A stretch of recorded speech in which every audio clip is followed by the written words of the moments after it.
Hello, I am C-3PO, and I believe the storyteller is ready. So, let us begin. He can see things before they happen. He can help you. The Force is unusually strong with him. This week, the story is about where the saga begins, a 1999 Star Wars reboot of sorts, hotly anticipated for its endeavor to reveal the origins of perhaps the greatest movie villain of all time. But of course, it was met with lukewarm response from both critics and fans, and went on to gain a sort of reputation as the beginning of a low point for the franchise. This was the beginning of Star Wars fans deciding that they know better than George Lucas when it comes to what's best for its narrative. And the criticism has sort of softened in recent years. Still thought to be a film of many flaws, and perhaps rightly so. But there's so much to celebrate about Star Wars Episode 1, which is why our theme this week is top 6 favorite things about the Phantom Menace. And this can be interpreted in whatever way you like. We didn't really chat about any rules or guidelines for this theme, Ross. You could be There's a lot to like. Yeah, of course there is. But I think you can be as broad or as specific as you want. And it's very likely some of our selections will have some overlap because of how we differently interpreted the assignment. And that's okay. That's totally okay. At the end of the day, we both love this movie, and so we'll have lots to discuss. Yeah, definitely. And I think there's a kind of a lot of fun little details as to, I guess, kind of how granular each of us get on certain things. There's certain things that are clear highlights where maybe there's something that's an aspect within it or something as an entirety that we can get into a little bit more detail on. But I mean, a lot of people have this movie near the bottom of their list of Star Wars movies, and rightfully so. I probably do as well. But it's doesn't take away from the fact that it's not still an insane amount of fun. Yeah. And it absolutely it achieves so many Star Wars standards in the long run. And like you said, yeah, it's got some flaws, but it doesn't take away from what's great in it. And that's what's something that rings true throughout all of Star Wars, fortunately. Well, it was the first tectonic shift in Star Wars, of which we've now had many. But it's the first time we're really changing things up. And so that was going to be a tough pill to swallow no matter what. I bet more so now because people view things with more critical an eye. And frankly, people have better taste now because of what the world has to offer pop culturally and entertainment-wise. The internet, the access to the ability to access everything that ever existed in terms of entertainment, and to litigate as a fan base on unfortunately on a really broad scale. And it is unfortunate because probably niche internet Star Wars chat forums existed in 1999, but they would have been pretty niche and they wouldn't have been influential on the culture or the perception of the film overall. And I tend to think, and maybe I view it with rose-colored glasses because I was 8 or 9 years old, I tend to think that we decided after the fact that this movie is so bad. Well, I would absolutely agree. You were 8 or 9. I was 5 years old when this movie came out. So I guess you would have been 8. Yep. And so it's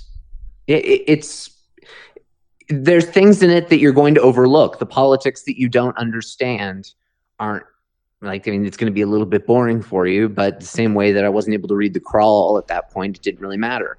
I had to wait basically the same time, if not not much more, between the original trilogy and the Phantom Menace. I mean, Dad probably just queued it up so that we had watched them probably a year before the other ones came out. Right. A year or two. And so, I mean, from that point, you're not going to be that critical. You're going to be like, oh, the Nemoidians are racist. Jar Jar's racist and annoying. And the other things that are just super polished, like some parts of Coruscant just really don't age well. The dialogue is pretty rough. Some rough dialogue. Some things with Anakin that, because he was around my age, was far more relatable than watching it as an adult and this annoying little 9-year-old. But at the same time, it allows me to still appreciate it in a different kind of way, because I mean, fuck, I went as young Anakin for Halloween because you did. It was as relatable as any character could possibly be in a Star Wars movie for the time period of it and the age remember that. You had the backpack. Yep, I had the backpack. I had a little pod race helmet thing, the goggles. Yeah, no, absolutely. And so it really worked for my age. I mean, extremely well. So I can't really have any complaints there. And then some of the other things, like not realizing that Yoda looks like shit in the original version of the Phantom Menace. I know, eh? I had no idea. The CGI version is immensely better than the terrifying version of Yoda that they decided, oh yeah, he'll look like a totally different creature 30 years earlier.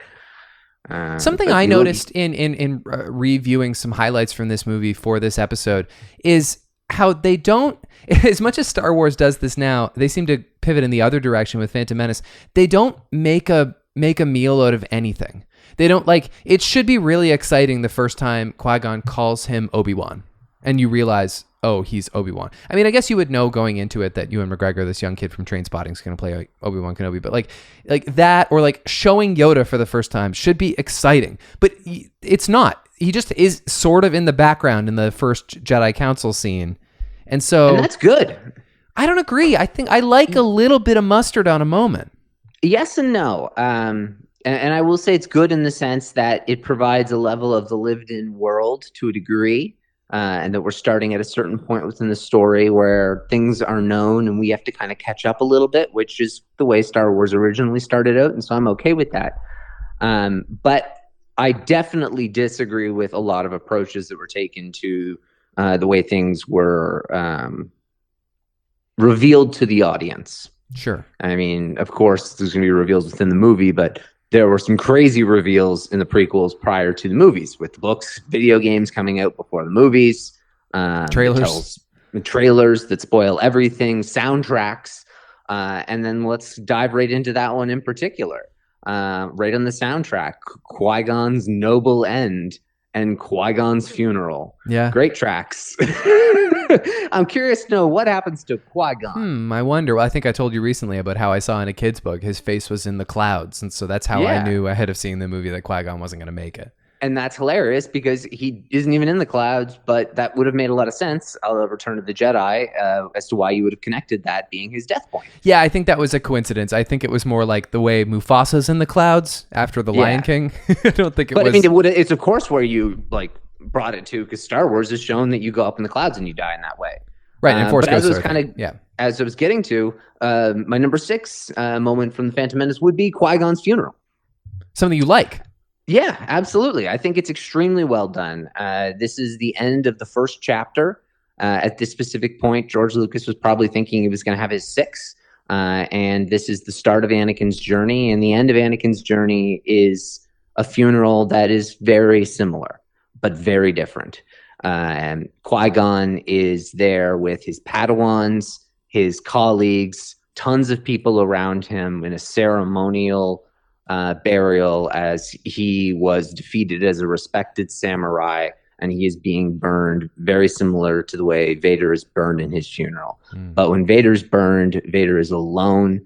Vader is in armor. You can't even see that it is Anakin Skywalker. It's just this part machine, part corpse that's burning. It's Luke, and it's Luke alone off to the side on Endor with no one there with him. It shows the true tragic fall of Anakin, Duel of the Fates. There's the Fate, there's Qui-Gon, there's Anakin, there's your noble end. There's your noble end, Anakin, that you just got kind of stolen from you by the Phantom Menace, Palpatine, who's lurking there in the funeral. And ultimately, the ending that you're going to have is going to be the most dire version of this situation right now. And while this is all going on, Yoda's talking about how we don't understand how dire the situation is right now. And the Sith that we don't understand are really stacking the odds against us, while Palpatine's also lurking there. I think it's just it's an ending with so much symbolism. It's sad, but it's also a strong ending. And then follows right up with the Augie's something commemorative band or something. Yeah, that's right. Something like municipal band. Yeah, municipal band. There you go. And so it's a nice big contrast swing at the end too, to give it also a little bit of a positive note. But no, I think it's just a fantastic scene, because we don't have too many funerals in Star Wars, and we were robbed of getting one with Han Solo to kind of complete that out and Yeah. get 3 of them, or maybe with Leia or something to have some more paralleling. But isn't it interesting that the journey of Anakin through the Force is funeral to funeral, from Qui-Gon's to his own? And of course, before Qui-Gon, he's Force sensitive, and they can all recognize that. But like, day after Qui-Gon's funeral, his training essentially starts, and he gets this cute little Jedi haircut. Yeah, and this is right when his career is going to be watched with great interest. Right. Well, and exactly. And if we're talking about that scene in general and not just about how it impacts Anakin, we've got that iconic "always two they are" moment between Mace and Yoda. And I know you feel a little complicated about that line because it doesn't really turn out to be that true at all.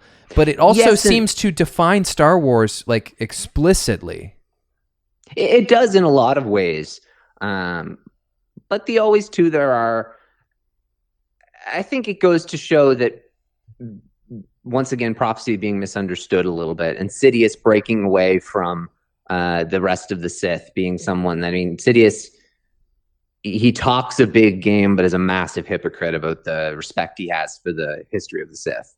And he bastardizes it for his own gain, the same way that a lot of them have in the past, and it's just kind of his own augmentation of the kind of Sith disease that he's carrying forward. But in that kind of way, he abandons parts of the rule of two because they no longer need to be docile.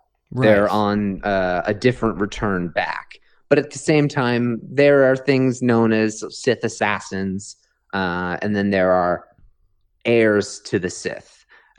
So a Darth would be like a knighting sort of title, but also I forget where I originally saw this, and it was since we started the podcast, because I believe I mentioned it on here before as well. But Darth is reserved for those who are Sith lords. Yeah. And so that is Darth, Dark Lord of the Sith. Darth. So, if you are a Dark Lord of the Sith, you are almost like you are in a succession part of the rule of two. And so there aren't really abandonments of that. That does still hold true, except for Maul and Plagueis and Sidious. But that's also because it was the transition of the rule of two, which you can't really count because all of the Sith who killed their master were all planners, so they all had another Sith in waiting as well. So the rule of two was always like a someone in waiting sort of thing. Right, but all of that had to be created to service this line delivered by Yoda, which appears to be so implicitly important about your understanding of the next 2 movies in the prequel trilogy. When I really think that George, as he's wont to do, just wrote a muddy line. He just overwrote the line. So Yoda, in his infinite wisdom, says, "Always two there are, no more, no less, a master and an apprentice." And you can tighten that down, and it could mean a lot more in the greater metaphor of Star Wars. If we take out some of the words, it doesn't have to mean a master and apprentice. It doesn't have to mean the Sith, but like, people in pairs of two is really recurring throughout Star Wars. The dyad. Be the dyad that we ultimately end up with Rey and Ren. The two Luke and Leia saviors of the galaxy are both Anakin and Luke, and then it kind of harkens back to "No, there is another," which refers to Leia. So I think the line's just a little overwritten. Well, absolutely. And then there's the dark and the light, and that comes back to the Prime Jedi, and whether it's to the history of the original Jedi and Sith, and there's the dark, the light, and then it's the yin, the yang. It all, and very much it's a balance of two, and then that comes down to other people misinterpreting balance of the Force. Maybe he was just talking about Yaddle. Always two. Well, what about Baby Yoda? Baby Yoda was born at this time. Well, you're right. He was born at that time. That's so weird to consider. I know. He's the same age as Anakin. That's so confusing. I know. But always two there are. Always two, you're right. And so there's lots of different ways in which you can do that, and so much paralleling in Star Wars that it does work. But then there's also, it goes further into just Yoda slowly realizing how much has been misunderstood and how much the Sith are clouding what they're doing. So Yoda is literally saying an absolute. Mm-hmm. And only the Sith steal an absolute. Right. Oh, yeah. And there's lots of problems with that. Well, there's lots of problems with that, but it's also to a degree Yoda believing it. Yep. So no more, no less. The Sith only deal in apps. No, they don't. The Sith love the gray. Mm-hmm. They dance around in the gray, and that's why people who say like gray Jedi, which is the stupidest thing in the world, because it doesn't mean like people say, oh, Qui-Gon was a gray Jedi because he didn't follow the code of the council. No, he was a Jedi. Yeah. Who was doing he was a good Jedi. Yeah. he was a Jedi following what he should have been. He was not a dogmatic like public servant Jedi. Gray Jedi is not a term, because if you're dancing around in the gray and serving what you want to do, boom, there's your pathway to the dark side and the Sith. And so by Yoda saying that, it's also a wonderful misunderstanding of it as well, because Palpatine's over there being like, I break all the rules, even my own rules, and I don't really care. But you're right, it does set up those next two movies really well. Also, we see a body burn in that sequence, and it's obviously not graphic for us, the viewer, but it is kind of sick that they have to sit around his dissolving body in the flames. That's kind of gross. Yeah, it is gross, but also kind of like a one with nature force cycle thing, which always goes nicely with Luke's description in Last Jedi. Well, listen, as long as we're talking about the journey of Anakin as it begins in that sequence, that kind of relates to my number 6 as well, which is not a thing that explicitly happens in The Phantom Menace, the movie, but in the promotion for the movie. My number 6 is the poster. The famous poster where Anakin walks alone on Tatooine with the shadow of Darth Vader cast alongside him on the rocks. It's really difficult to put ourselves in the shoes of a Star Wars fan who is like cautiously optimistic about the start of a new Star Wars trilogy. The whole thing is predicated on the fact that there is clearly so much untold story behind those original films, and specifically that monstrous Darth Vader. Not just what turned him evil, but how he got injured, why he wears that suit, what is the relationship he has to our heroes in his childhood. And as much as I think Episode 1 would have been better if he was a teenager, we've talked about that lots of times, you really can't deny the power of the juxtaposition that is like demonic Vader and cute little boy with a mushroom cut. And that separation is just so perfectly illustrated, and that awesome poster is so cool. I think it still does a wonderful job creating intrigue for the beginning of this journey. It is a sensational poster. It's one of the best posters of all time. Phantom Menace is a phenomenal title, but it is a sensational poster, and it represents a lot. It represents great sequences within the film, especially the specific moment of Anakin leaving Shmi behind, and the walk towards, I guess, the shadow that is his future of Darth Vader. And the loneliness of it, too, how isolated he is in his journey, which is part of the problem. But it's also, I'll bet money that on that poster it probably said somewhere the saga begins, because they use that everywhere, and that makes sense, because it's also showing like here's the full journey of this character, but here's the shadow of this original trilogy here. So this is the character that we're going to see grow, but we all know like there's going to be no hiding this. We all know who this is. I'll try and divert your attention elsewhere, but we all know that this is Darth Vader. This little kid is Darth Vader. And so enjoy watching the specifics of that. And I mean, like, it's really interesting the way that, I guess, George Lucas chose the marketing around that. Like, I mean, and appropriately, but like the marketing is even heavily leaned towards Anakin in that capacity and Darth Vader. And I guess that makes sense. But it also makes sense as to why so many people were disappointed they didn't get more Vader in the suit in Revenge of the Sith, because of all of the teasing, I guess. And in general, the whole point of doing this trilogy is the story of Darth Vader, and we didn't quite get enough. They kind of made time for it in and around all this other story, some of which was good, and some of it was quite fatty, and that tends to be the biggest criticism people have in the prequels, is that there's all this other stuff we didn't so much care about to begin with. But like the way they shot that poster, the fact that at the end, after all the credits roll, after The Phantom Menace, you get just like 2 seconds of Vader breathing. Like they cut this movie going, look, people care about Darth Vader. That's why they're showing up for more of this. And they did kind of get a little lost after Phantom Menace, but it still mattered a lot in the making of this movie. It's interesting. And it's weird to think that The Phantom Menace takes place a decade removed from Attack of the Clones and 13 years removed from Revenge of the Sith. Yeah. Yet they feel like a more connected trilogy than The Force Awakens and The Last Jedi and The Rise of Skywalker, which take place collectively In like a in weekend. 1 year. Yeah. With the first two taking place in less than a week. Yeah. Yeah. And so it's really interesting because the galaxy does change a lot between The Phantom Menace and Attack the Clones. But I think George Lucas does a really good job of setting it up in a way in The Phantom Menace that he's bringing us back. Okay, we all know where the slingshot's going to go. I'm going to bring it, I'm going to stretch it all the way back so you guys can see. And then I'll just slowly ease into these next few. And so, but it kind of works in a way that's, it doesn't provide the same kind of shock to the system. I guess probably people did find the planets a little different in this movie, but the Tatooine angle with this poster, it brings it all back together. And so it's good for all generations, I guess is what I'm trying to say. Okay, number 5, your 5th favorite thing about The Phantom Menace. It would be Palpatine's persuasion, particularly of the Queen, Amidala. There's a couple lines that are incredible, and they kind of can sum it up. But the Republic is not what it once was. The Senate is full of greedy, squabbling delegates. There is no interest in the common good. I must be frank, Your Majesty. There is little chance the Senate will act on the invasion. And then later, whispering into her ear, enter the bureaucrats, the true rulers of the Republic, and on the payroll of the Trade Federation, I might add.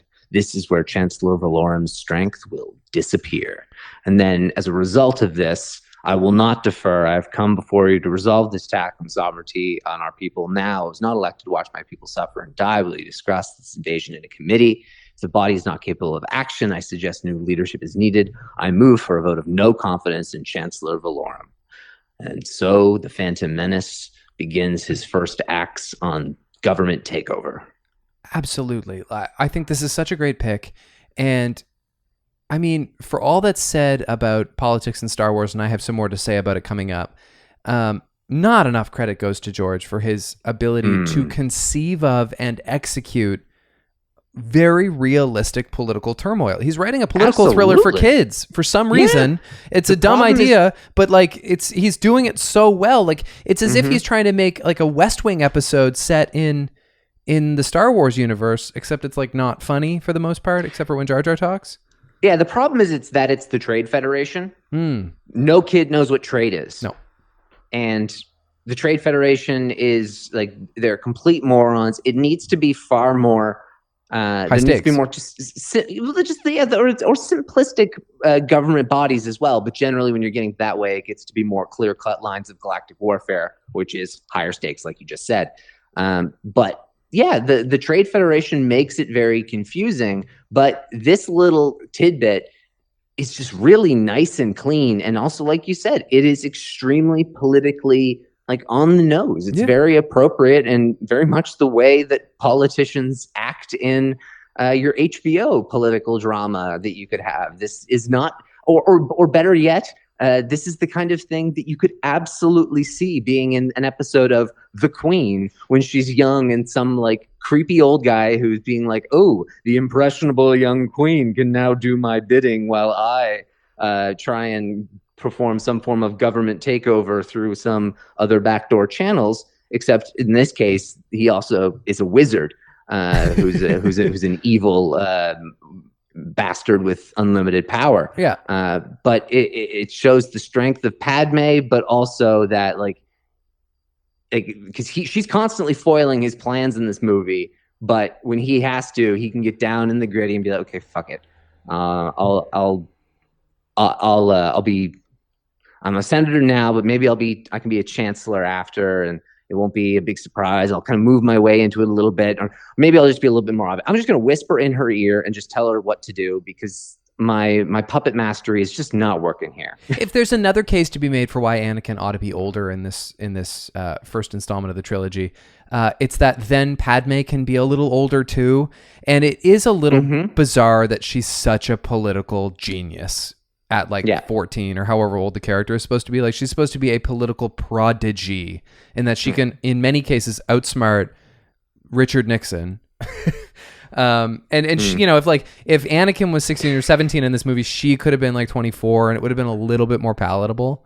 Yeah, or even if he was 14 and she was 18, and not 18 or 19. I mean, it's still a little weird, but not quite as weird. Or even 14, 17. Keep things illegal or less creepy. Nothing happens yet. No, I know, thankfully. But there is also, I think, some element of it, the fact that it is also that she is young, and that because she's young, she's perceived as naive, but she's young and extremely compassionate. And her compassion is what Palpatine can't expect. He's so cynical. He's never expecting her to be so goddamn compassionate at every turn and to be so ballsy for her people. He's just expecting her to, but this is one of those instances where he has to use all of his political savviness to get the job done, literally whispering it in her ear, because like trying to pull the puppet strings from a mile just doesn't work with this one. She's too much of a nuisance for him. Right. Yeah, I think that's a really good choice. Listen, I think you've probably selected much more granular selections for this list. Mine are really broad, and I'll give you an example. Maybe not. Number 5 is the Force. that's my number for the depiction of what the Force is and what it can do in the Phantom Menace, as contrasted against what we've seen up to this point, where Star Wars just depicted Star Wars or depicted the Force as something largely more theoretical. Obviously, we've seen the iconic these aren't the droids you're looking for moments, Vader's ability to choke people out without touching them, and Luke retrieving his lightsaber from a snowbank to free himself from a Wampa. Although in that moment, it's like quite a struggle. It's entirely a different thing in the opening of Phantom Menace, when right away Obi-Wan and Qui-Gon, their force maneuvering is so fluid and normalized, and right away it establishes, by the way, the Force is doing fine in these days. Like, it is out in the open. And then, of course, there's the incorporation of midi-chlorians in this movie. Obviously, one of the most controversial things in the Phantom Menace, for what people say is an erasure of the existing definition of what the Force is. I don't think it does that. I think the two can coexist. I think it's an effective way to explain Anakin's exceptionalism, to quantify how good he is before you show it. The Force is just more concrete in our understanding because of this film. Absolutely. And actually, I'm just going to take a quick deviation because I'm reading the Darth Plagueis book, and a nice description they use of midi-chlorians in there. It is more around the midi-chlorians gather around individuals who are highly receptive to the Force. Yeah. So it's not that you're like born, like Anakin wasn't just born with like type Force blood and like it was, and then ultimately has high midi-chlorian count as a result of it. Right. It's the Force recognize like the body continued to, like, I don't know, like you treat it like a white blood cell count. Got out of control because he's so Force sensitive, and then that's ultimately why the number's so high in his body when Qui-Gon measures it. Like he himself is a Force nexus, sort of. Really great. Yeah, that's a great kind of way. It's just like a higher concentration of this thing, which Qui-Gon very clearly says when he defines what midi-chlorians are. Yeah. They are in all living things, not just Jedi Knights. Literally everything that's alive. A tree has midi-chlorians. But just nothing more than Anakin. Mm-hmm. Well, and you know what doesn't? Sand. That's no true. midi-chlorians. No, it's so dead. So I don't know if there's anything else to say about that, but like just the opening scene where like we just see Obi-Wan put up his hand and a bunch of battle droids go flying, and it's like it's nothing to it. And the Force jumping we see later on, of course, in the movement of Duel of the Fates. Again, it could come back later, so let's not burn it. But like the Force is just more normalized and existent here, and that's exciting. Yeah, it's a really good way of putting it. It establishes a new kind of like equilibrium for the Force, and it's basically like, okay, what you thought you knew before, like the galaxy maybe lived in, but like let's show you the culture before the fall, and show you how much can truly get lost in a short amount of time. If you are not able to pass on what you have learned. But look how much these friggin' people know. And look how much Luke will probably learn to know. And look how Obi-Wan, when he's an old man and he's peaceful and he just walks there and dies is when he's going to be more powerful than you could possibly imagine. Yet in this movie, he's kicking ass like he never did before. That doesn't make any sense. How are these ass kickers not way better than, oh, wait a minute. The Force is about pacifism, not Luke Skywalker not walking out with his laser sword to take on the entire First Order. And it's like a great way to kind of show that like even Qui-Gon later in the movie using his meditation, it also kind of brings that same level that Obi-Wan is so. I love how all of your examples were Obi-Wan, because it goes to show you that Obi-Wan isn't as in tune with the Force at this point because he's abusing it a little bit. Sure, he's going like crazy. He's not fully listening to it and being able to kind of adapt to his surroundings with it, or to be calm with it. And ultimately, when he dies, he becomes one with it. And so it's really interesting that the specific examples were of him, whereas Qui-Gon deals with it in a much more calm manner.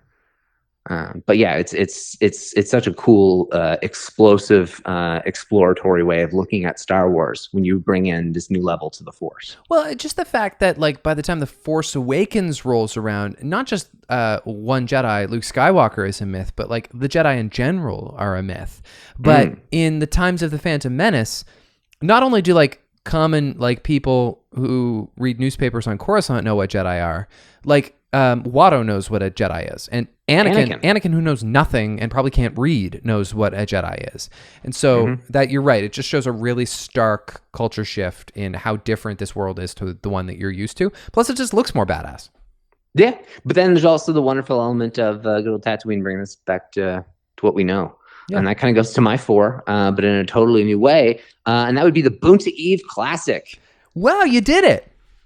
Oh, absolutely. Okay. Ben Quadraneros coming down to the field. By the way, before you say anything more, it did occur to me in my my researching for this podcast, there are 3 Bens in Star Wars, and one of them is Ben Solo, Ben Quadraneros, and Ben Kenobi. Ben Kenobi. That's right. Get more creative. Ben Quadraneros is the least talked about of the Bens. But he's the only Ben in the prequels. Every trilogy has a Ben.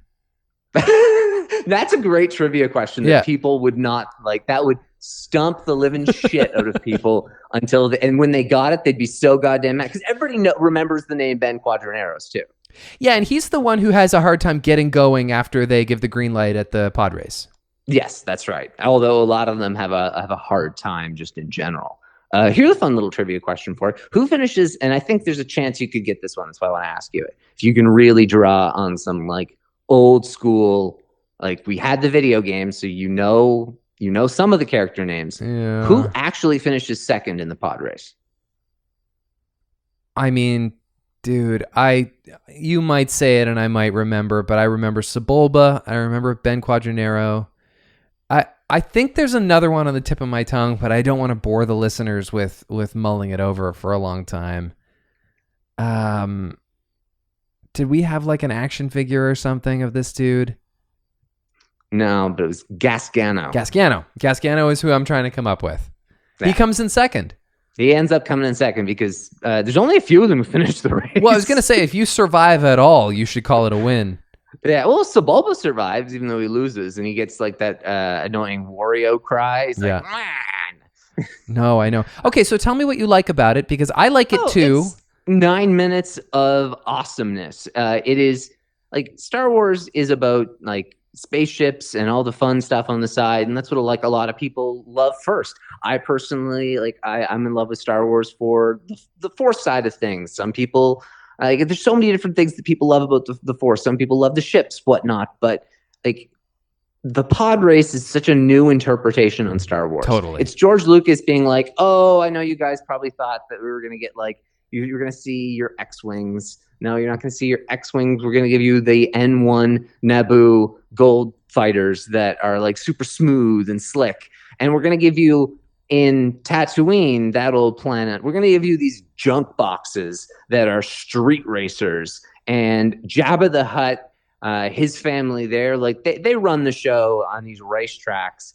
It's based off of the Ben-Hur chariot race. It's a 9-year-old kid racing a bunch of aliens because no other human is sane enough to do it. Right. He's a slave. He wins. It's just such a cool, like Anakin's badass through it. He keeps his head.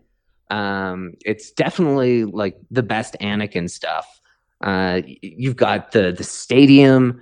It built an entire video game around it. The lore that comes from that.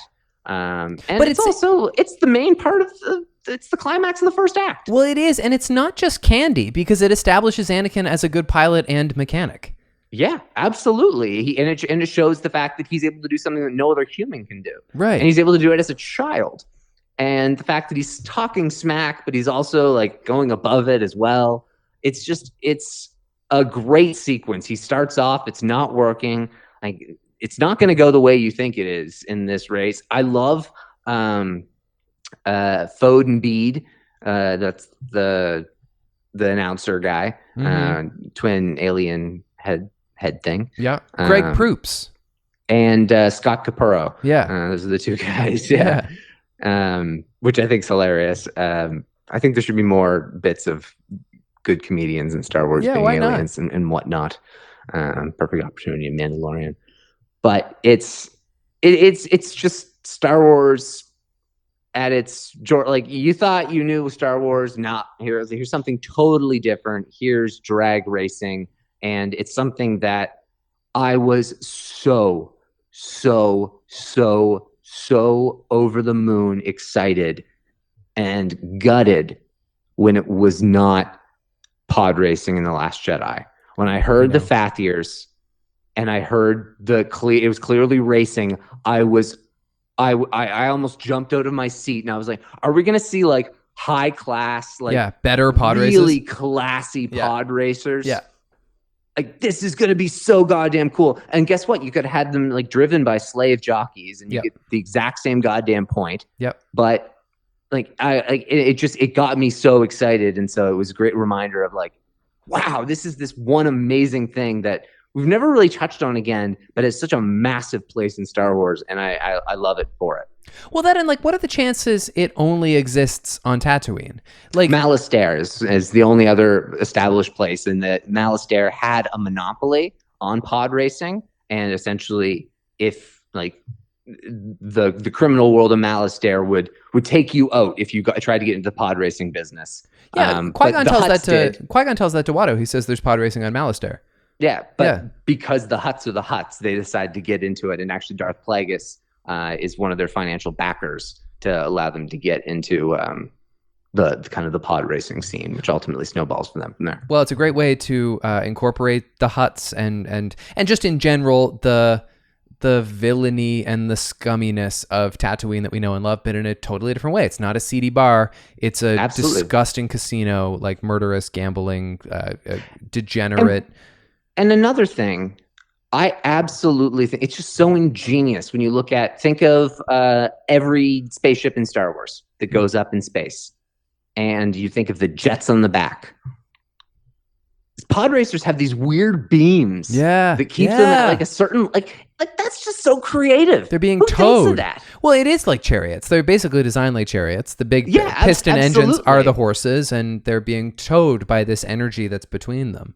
Yeah, but it's like that's just so friggin' cool, and the way that it's not like they're not able to get off the ground because of it, but it's like it's still working. It's also more than 20 years ago, and honestly, the special effects hold up. It still looks pretty good. Yeah. The special effects hold up pretty damn well in a lot of parts of the prequels. There's some like blatant bad ones, but that's just how it's gonna like. George Lucas, he's a wizard for being a reason. My number 4 kind of piggybacks on what we were just talking about a little bit more. Broad topic though, the world building that the Phantom Menace offered us, like a total unprecedented stroke of genius, maybe never seen anywhere before, to begin the saga in its middle and not at its beginning, to allow for like a tighter story to be told at first, to be the core of the story, and then let universal expansion occur later on in the 90s. Because in the mid 70s, they didn't have the technology or the finances to build budget, to build the galactic vibrance that we see in the Phantom Menace. It just looks so much richer. Obviously, everybody knew this movie would start the story of how the dark side consumed one guy. I don't think everybody anticipated that it would also depict how the dark side consumed the entire galaxy. And to think that a republic existed before the Empire, like not just before the Emperor, but before it was like his evil political dynasty, that's so clever and complex. And it gave us Naboo, it gave us Coruscant. Gungan City, like it or hate it, it's very imaginative. And again, this all new culture to familiar Tatooine. I think that's a huge accomplishment. Oh, absolutely. I think that's an excellent one. And without a doubt, one of the massive achievements of the prequels in general. Yeah. And it's just so exciting to see the different sprawling worlds. Gungan City is a great example. The budgets to go to these different creative locations. In general, the world building is fantastic, and it's really disappointing that it kind of took a step back. But I think it's one of the big things that's a highlight for the entire prequels. And it takes a big step forward here with the Phantom Menace, and the fact that it's doing it in such a cleaner manner. The fact that the galaxy, like you said, it's an entirely different state, and you get to see it better in Revenge of the Sith, but really exceptionally from each of the films and their progression, that not just there was a republic before the Empire, the republic becomes the Empire. Yes, exactly. And it's just so cool to see those slow transition things, whether it's just from Sheev just getting promotion, or whether it's something a little bit more specific, like, oh wow, Anakin's ships, they're slowly looking more and more like a TIE fighter, even though they're yellow. Interesting. And little things like that. Never thought about it. If you next time you watch the opening scene of Revenge of the Sith, you're like, oh, so just really fancy colored early TIE fighters. Oh, okay. Cool. Like the wings are like they're folded in as opposed to being like the flat style. Yep. But like the front window is identical, and it's such a classic TIE fighter look. Yeah. Buzz droids. Listen, again, I don't have a whole lot more to say about it because we've already said some of these things, and I think we'll talk about them a little bit more. But like, it just took this already tight, awesome nugget of imagination that was Star Wars and just friggin' blew it up, just like expanded it all across the ceiling. And you just have to imagine, like, George Lucas at this point is in his late 50s when he's like properly conceiving of this movie to be actualized, not just like in his weird imagination, which I think it always was living in there, but like when he was actually going to put it on paper. This is like a getting to be older guy who is still got the most vast cinematic imagination maybe ever. And yeah, he did the most building in this movie. Yes. Yeah. I mean, he's laying some major like stones for framework to build the remainder of the trilogy on, without a doubt. I can kind of just go into the next one there because it's a little similar in some ways of technology, but force fields is an amazing one. Good one. But in particular, there is the moment where the droidicas in their force fields, right before they use force speed, they're deflecting bolts, and this is right after Qui-Gon is trying to like melt the door. Yes. It is just a culmination of epicness, this moment. So you have like Qui-Gon just melting through the door, seeing new power of the lightsaber, new capabilities there.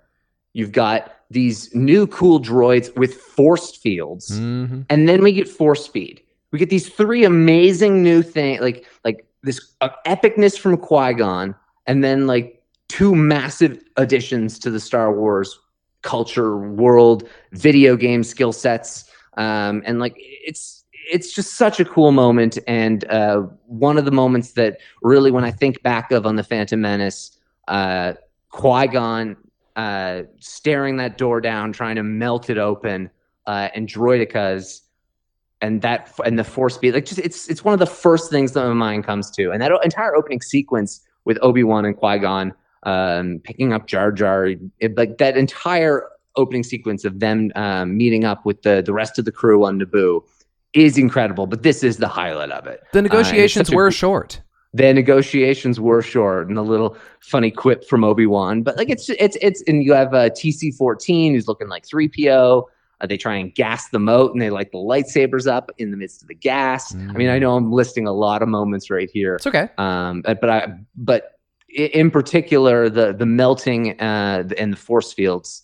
But that opening sequence is pretty damn awesome. I mean, if you're going to highlight force fields, there are other force fields in this movie you have to give some attention to. There's another better force field moment. So that's the reason. You mean Qui-Gon's meditation? Yes. For sure. That's incredible. That's an impactful, important moment in Star Wars in general. But I'm thinking of another force field moment, which happens in the Gungan Land War when they cast this huge globe of force field over there, and then it's immediately breached by battle droids. They just walk right through it. Mm-mm. I don't know. That is a cool ass moment, though. I mean, you think it's going to be really, really exciting, and then it's just completely compromised. But I guess that's to illustrate that they're outgunned, outmanned. Yeah. Yeah. And they remain that way the entire time until they get just turned off. It is kind of funny. Like, this universe has the technology for lightsabers. Why not harness that power in other kind of defensive operations? Like, I'm not saying that these force fields are done with like kyber technology, but that's the Death Star. Well, yeah, don't go down the path I can't follow, Colin. But that's not defensive. That's offensive. And sorry, you're right. And for like your league of robot soldiers to just be untouchable because they cast this perimeter of protection, like that's pretty intimidating and cool. The Magna Guards for General Grievous, they're the guys who Anakin and Obi-Wan fight at the start of Revenge of the Sith, the ones with the big staffs. Yeah. Then those kind of electro staffs, that kind of works in that regard. But then again, it's a matter of how do you teach a droid an art form per se, and I think that's kind of where it comes in. Then you get General Grievous. Well, and then there's the fact that you have Obi-Wan is still able to beat him because it's not some. But even though he is still sentient as well. Right. A broad topic for me for my number 3. We've already talked about this at length. It's the politics, like another element of this movie that was and is quite controversial. Admittedly, the complexity of these like policies that they're discussing. Pretty high-minded for what its creator says is a kid's movie. It is. But if we're telling a story about the rise of authoritarianism, it's better not to water it down. Let's go all in. The Crawl is, I just realized this recently, it's entirely political. Like, it only briefly mentions 2 Jedi Knights as like diplomats in its final words. And that Crawl does a lot to establish how a play is already in motion for our would-be emperor to install himself. And you know, it's not just like the galactic policies, the politics, the trade, the office of the politics in this movie that I think is worth celebrating. It's the politicization of the Jedi through the Council, which is so smart. The lawlessness of Tatooine, which is a different kind of political landscape. It's just such a fully realized and rational approach to the way this whole forum is governed. George always takes Star Wars so completely seriously, and that's the only reason it can work. Like, any other creator might be like, okay, but it's just a fantasy movie. And to George, it's like, no, this is my epic, and it has to make sense.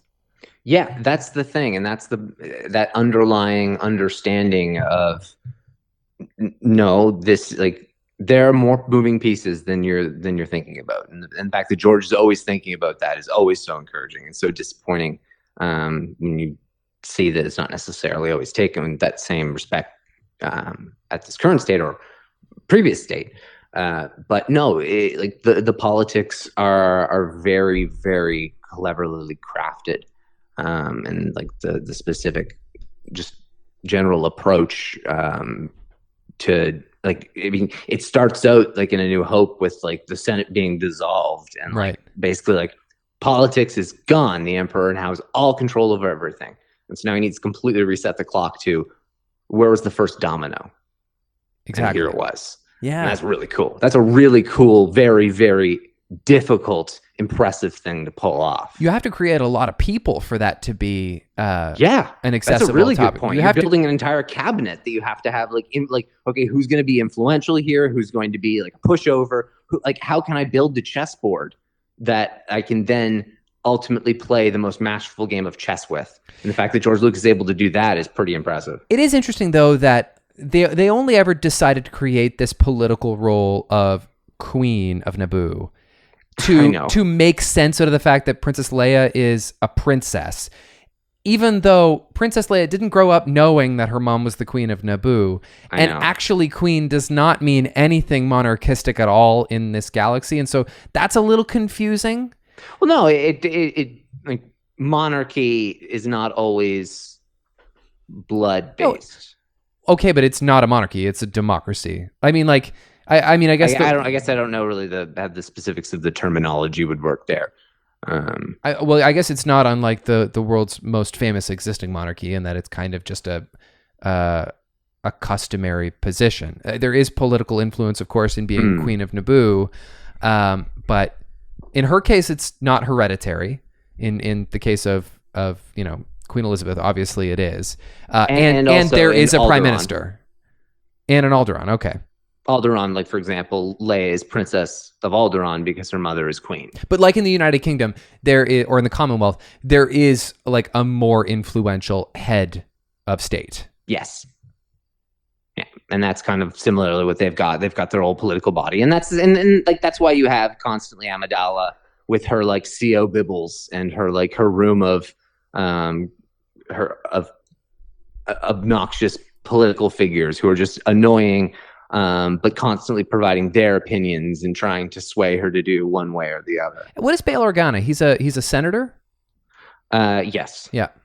Senator Bail Organa. Okay, anything else you want to say about that? It's come up a lot, the politics. I think politics are good. Yeah, politics are top notch. Yep. Number 2 for me, this one kind of builds off of my number 4, but the prior moment to it, and that would be Qui-Gon's bartering with Guado. Oh, I love it. I absolutely love this part of the movie. Whether it's the early stuff is great, whether it's like the credits are no good here, or Nubian. That's nice shit. Do you think you're a Jedi waving your hand about like that? Jedi chicks don't work on me. So that part's great, but in particular the chance cube. And blue for the boy, red his mother. But the fact that it's so clearly a fake die, and Qui-Gon is like, oh, my force persuasion won't work on you, but it sure as shit will work on your die. Yep. And so if you want to try and do that, Guado, remember who you're dealing with. It's genius. And the smirk of Qui-Gon when it happens, and it's basically just like there was a really good description that Jon Favreau gave of how the Jedi is similar to the samurai in the way of they're going to come in, they're going to put their sword on the table, and then they're going to say, okay, now let's negotiate. Similarly to the way that they talk about like aggressive negotiations, and the negotiations were short. But in that same capacity, you have Qui-Gon not willing to be a pushover in any means. He is doing what the Force is telling him to do as an agent of the Force, but he doesn't give a shit about your principles. Nope. He doesn't give a fuck about that. Nope. He is laying down the law. He is in charge of the situation. And like even when he like catches Jar Jar's tongue, like Qui-Gon he is a pro. He is your ultimate samurai monk.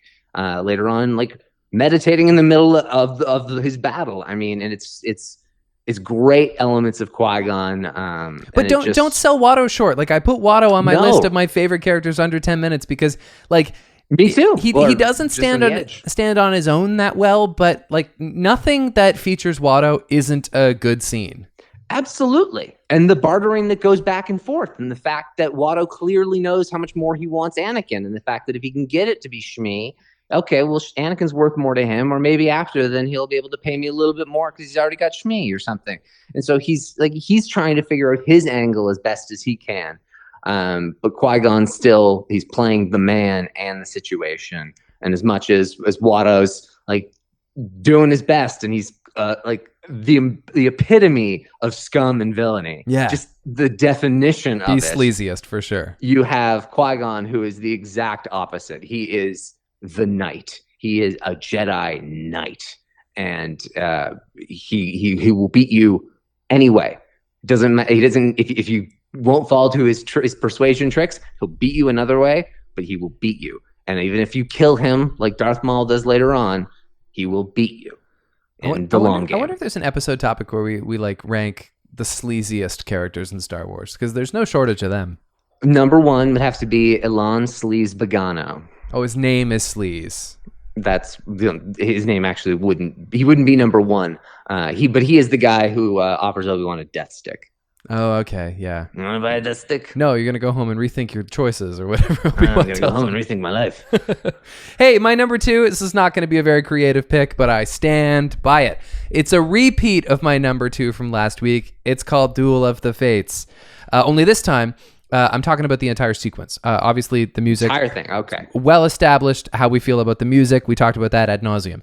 But the reveal of the double-bladed lightsaber is featured here. The disrobing of Darth Maul, the speed, the choreography of the duel itself, the mirroring of the monk-like Jedi dying shortly after his meditative breather, which we talked a minute ago about how that really completes the emotional journey of Obi-Wan Kenobi as much as it creates this really evocative, sad moment for Qui-Gon fans.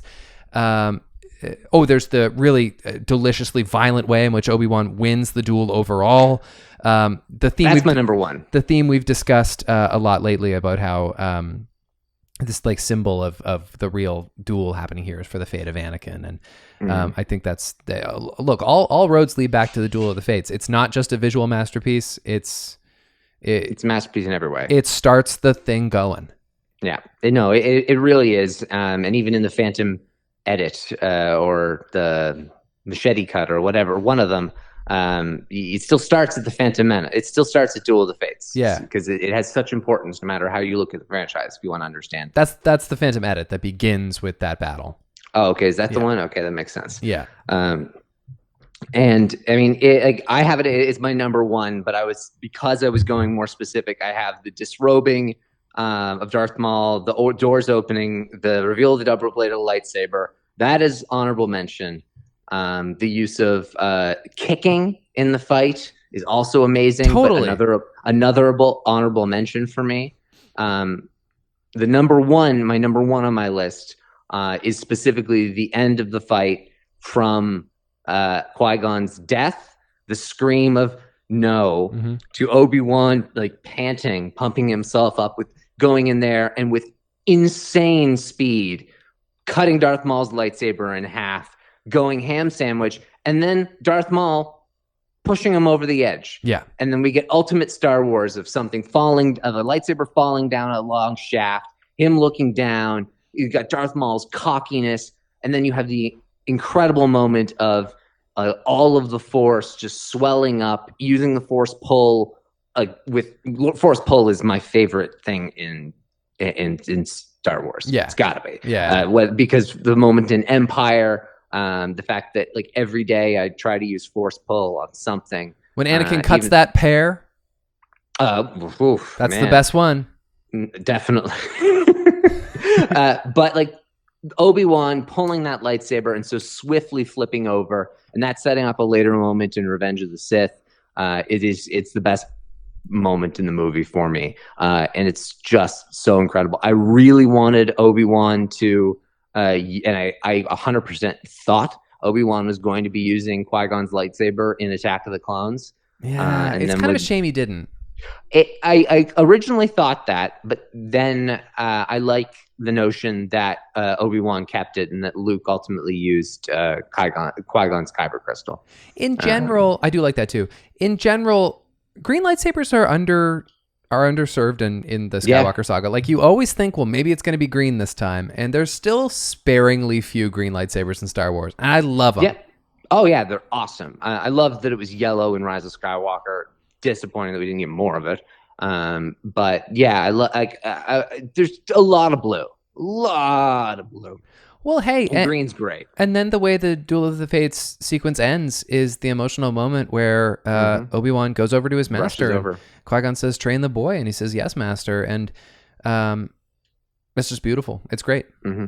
Yeah, great acting from you and from both guys. And as long as we're talking about those guys, my number 1. Look, again, not creative. I did the broad strokes for this list. You could have predicted this if you know me at all. Favorite thing about this movie? Qui-Gon? It's Qui-Gon Jinn. Okay. Yeah, that makes sense. He's possibly my first favorite Star Wars character. I could sit here and claim to you that I specifically remember having not seen The Phantom Menace. And I guess I sort of remember having not seen The Phantom Menace, but I don't remember having a critical enough mind to make any assessments of my own feelings towards Star Wars in that mindset. I just know I liked everything I saw. What I do recall is knowing immediately that this guy's grace and wisdom are like exactly what you're supposed to respect most. Like he is the embodiment of the perfect hero, kind of. He's the right Jedi. He's the right guy in the saga. He's just everything that's enviable about being a Jedi. He also, though, has the autonomy to go his own way, which we discussed earlier, and to make his own decisions. Qui-Gon's got the unique distinction of being the only one who never doubted Anakin. Like, he's the only person who can say that, except maybe his mother. And part of his purity comes in the fact that he dies young, and that's a shame. But we get to kind of put him on a pedestal because he never really is spoiled for us. Also, my guy looks bomb in a poncho. And that means a lot. Not enough ponchos in Star Wars. No. I love the poncho. Luke rocks a good poncho. Totally. Qui-Gon rocks a good poncho. Disappointing lack of ponchos in the sequel trilogy. You're right. There should be a Rey poncho.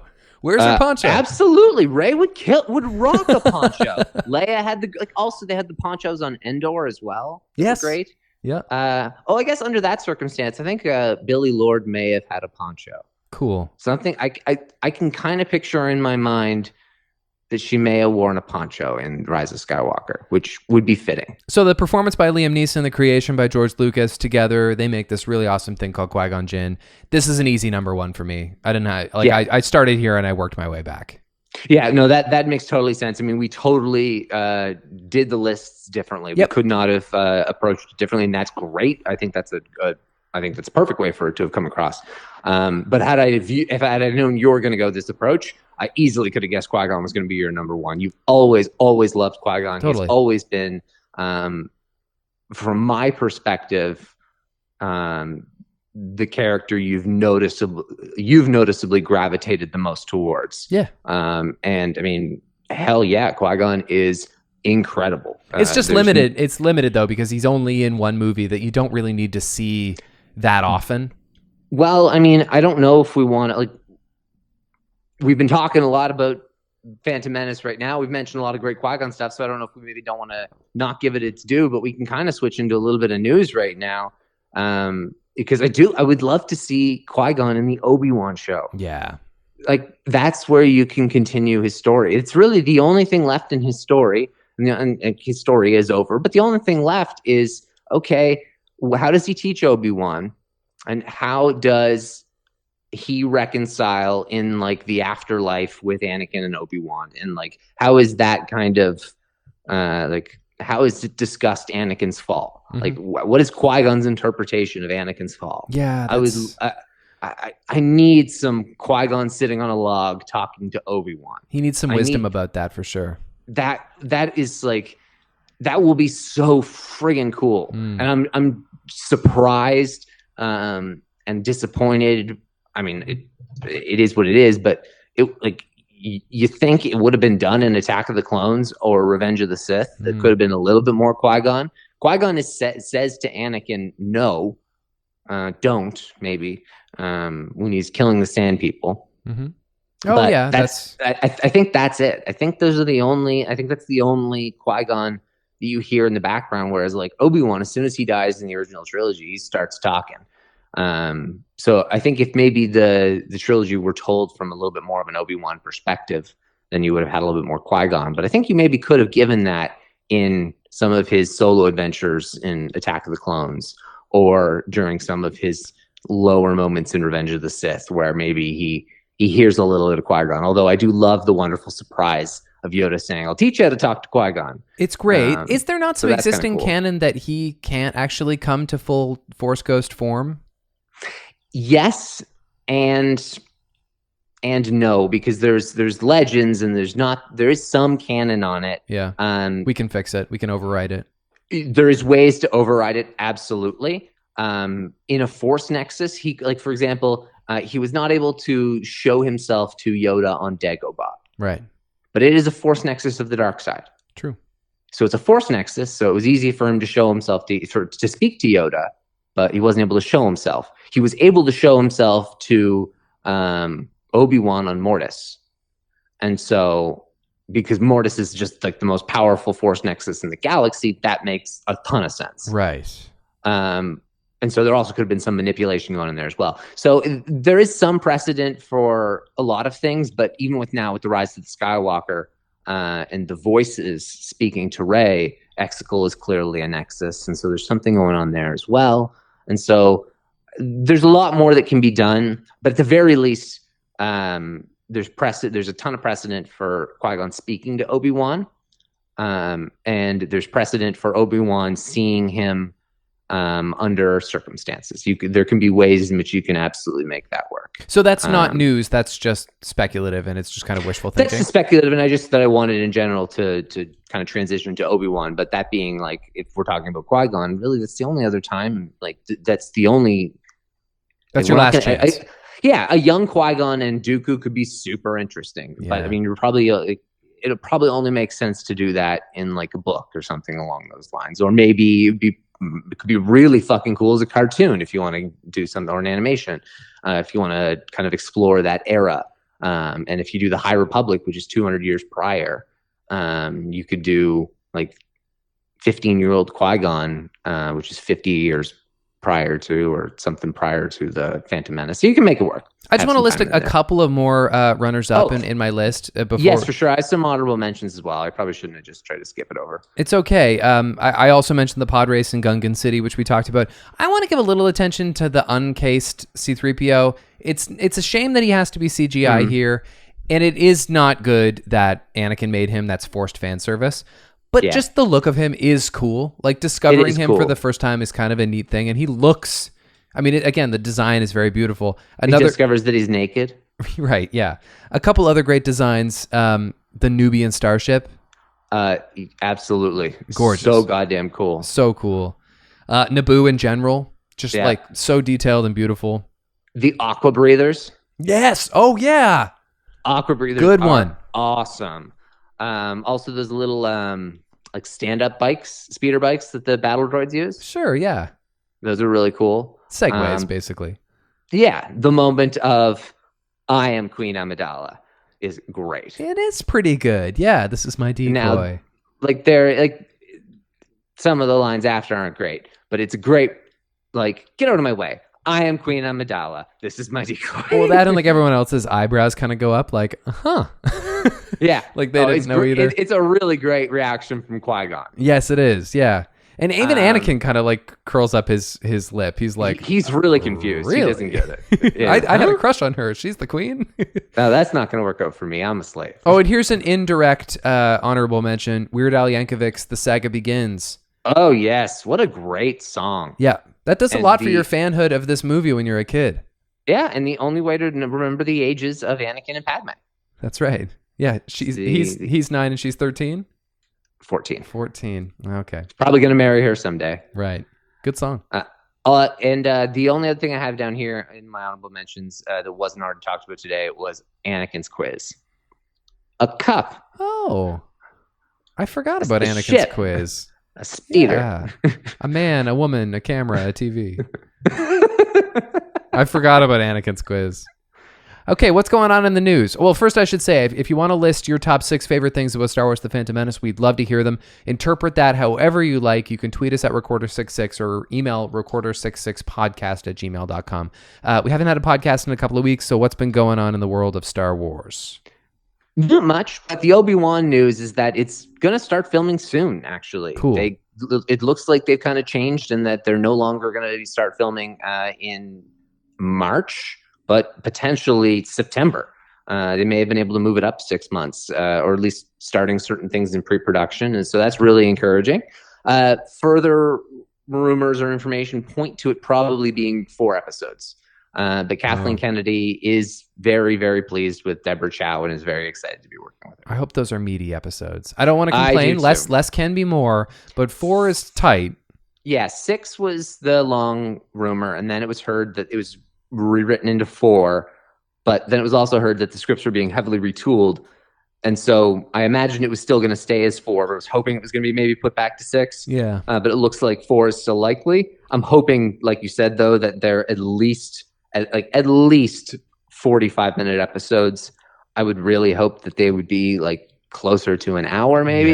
Yeah. I'll be disappointed if they're Mandalorian length. I'll be very disappointed. That is a bit of a tease if they do 32-minute episodes and then make it 4, because then there is zero excuse for it not to be a goddamn movie. Well, and this is assuming I prefer TV, but then it's just a matter of stop chopping up this reasonable length movie. Yeah, it could have been a 3-hour movie. If it's 30 minutes, then it would only be a 2-hour movie. This is all assuming that they're not going to do a second season, which is a fair assumption, but it's not confirmed. No, that's like that's even more assumed than anything, is that it's one season. Yep, and that's fine.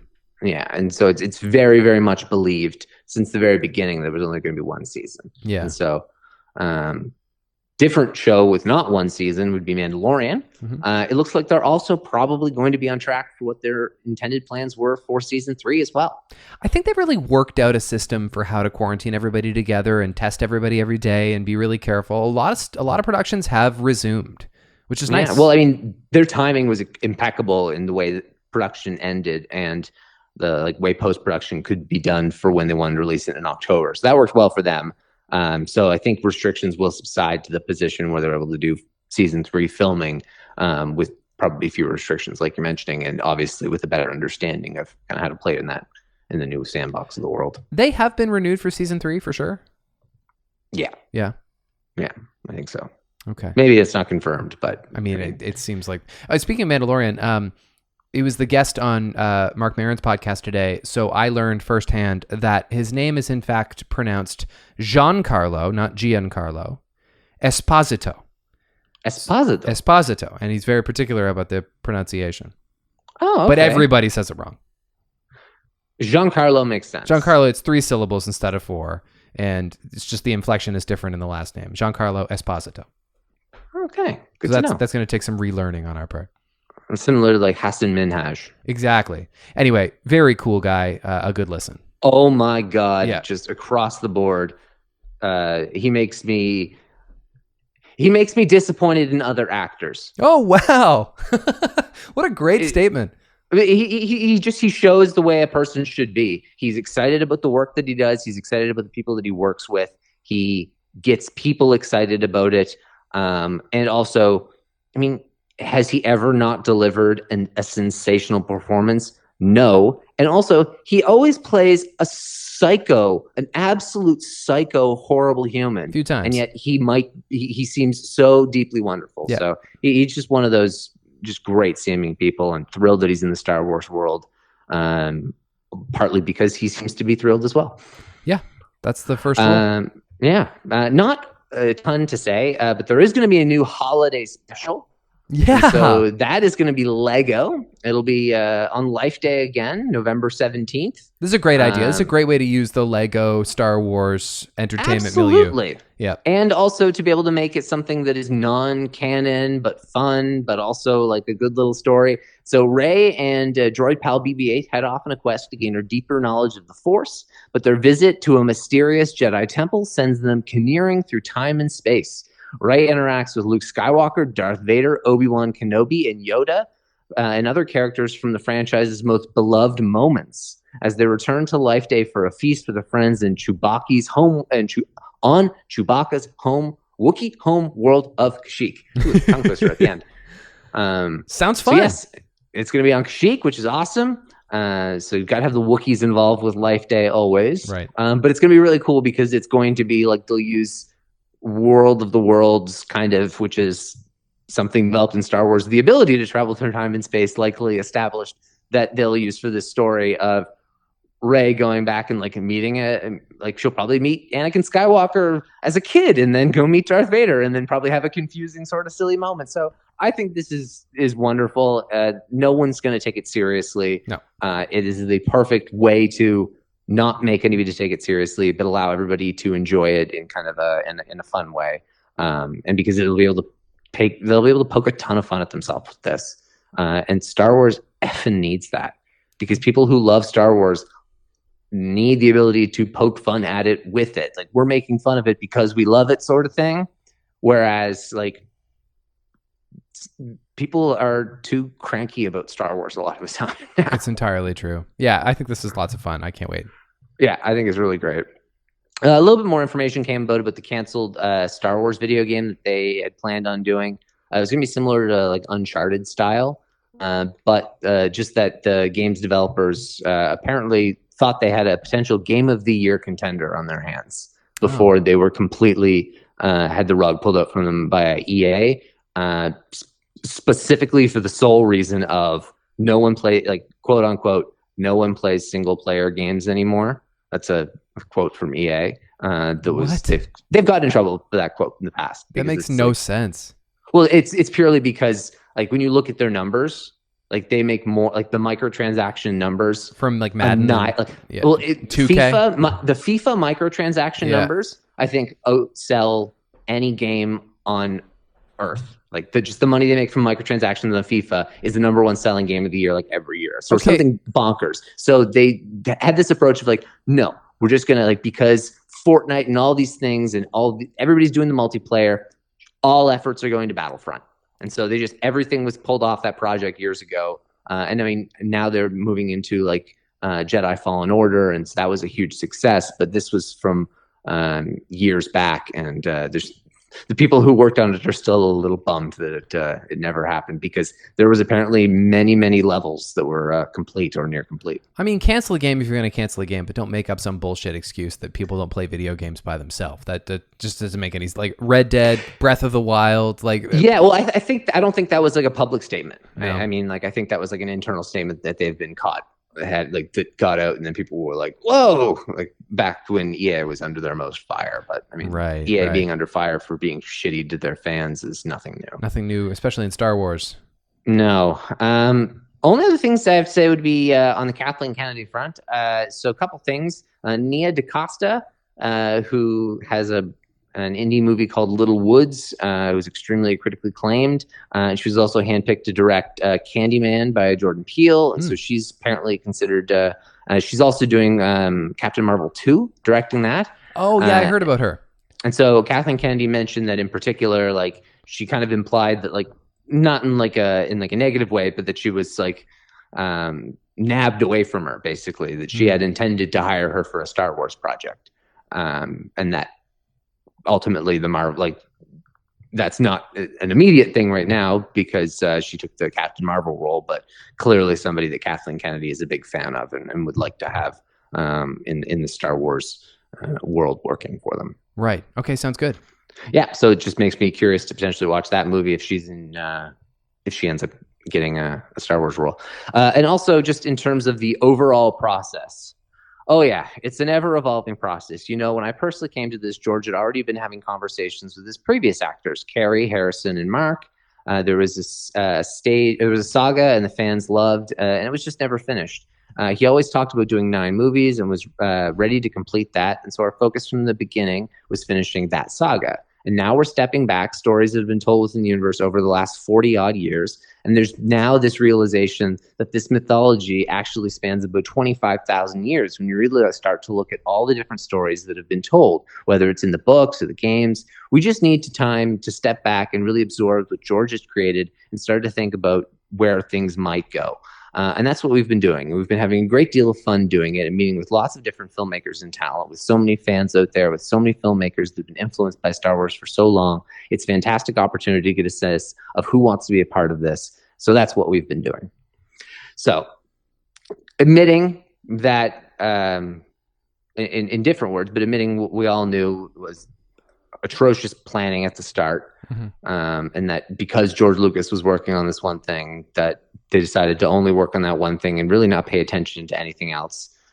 Saying that she just realized about all the other mythology and content actually puts like she had said a while back a statement that discounted all of the other stories, and I left to her defense because I was like, no, she's clearly talking about the movies. You guys like but the previous content to draw upon. She's making a comparison, like Game of Thrones was books that were translated, whereas we're not translating like there wasn't a book episode 7, although there was a Thrawn trilogy. There was but point being is there wasn't direct source material.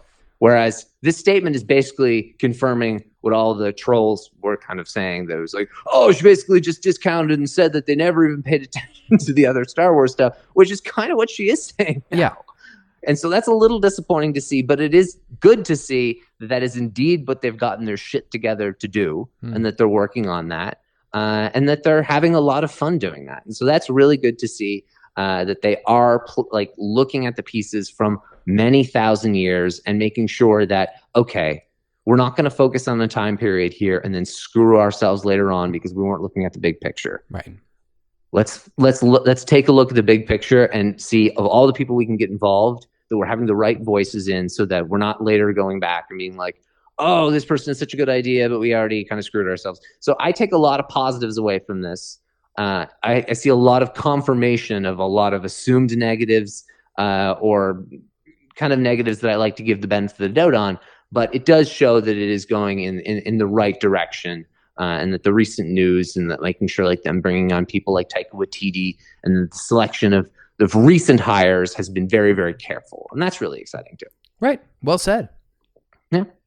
That's all that's in the news there. Any birthdays? Okay. Yeah. Actually, some exciting ones. Well, in fact, some Phantom Menace themed ones, which is a nice coincidence. Excellent. Happy birthday on Tuesday, August 19th, to Ahmed Best.